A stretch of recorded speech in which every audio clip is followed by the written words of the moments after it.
Chapter 26. The Goblin Miners. That same night, several of the servants were having a chat together before going to bed. "What can that noise be?" said one of the housemaids, who had been listening for a moment or two. "Yes, I've heard it the last 2 nights," said the cook. "If there were any about the place, I should like to have taken it for rats, but my Tom keeps them far enough." "I've heard, though," said the scullery maid, "that rats move about in great companies sometimes. There may be an army of them invading us. I've heard the noises yesterday and today, too."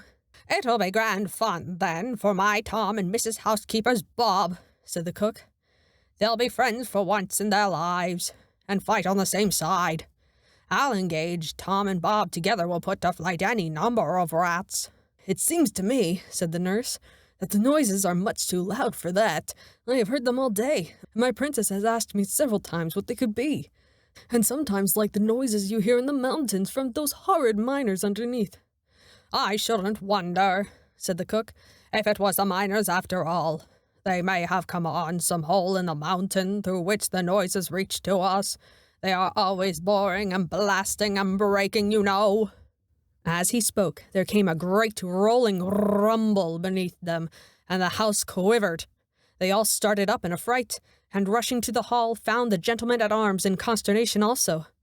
They had sent to wake their captain, who said from their description that it must have been an earthquake, an occurrence which, although very rare in that country, had taken place almost within the century, and then went to bed again, strange to say, and fell fast asleep without once thinking of Curdie, or associating the noises they had heard with what he had told them.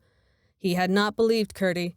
If he had, he would at once have thought of what he had said, and would have taken precautions. As they heard nothing more, they concluded that Sir Walter was right, and that the danger was over for perhaps another 100 years. The fact, as discovered afterwards, was that the goblins had, in working up a second sloping face of stone, arrived at a huge block which lay under the cellars of the house, within the line of the foundations.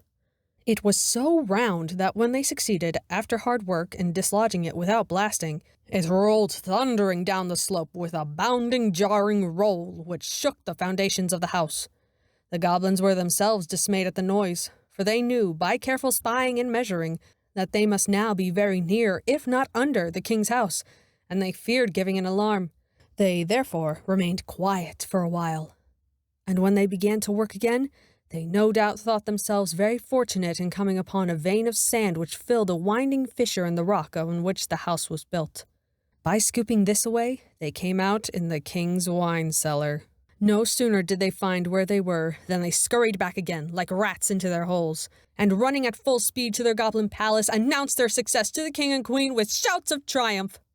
In a moment, the goblin royal family and the whole goblin people were on their way in hot haste to the king's house, each eager to have a share in the glory of carrying off that same night the Princess Irene. The queen went stumping along in one shoe of stone and one of skin.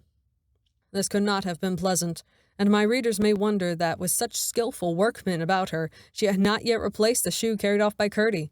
As the king, however, had more than one ground of objection to her stone shoes, he no doubt took advantage of the discovery of her toes, and threatened to expose her deformity if she had another made. I presume he insisted on her being content with skin shoes, and allowed her to wear the remaining granite one on the present occasion only because she was going out to war. They soon arrived in the king's wine cellar, and regardless of its huge vessels, of which they did not know the use, proceeded at once, but as quietly as they could, to force the door that led upwards.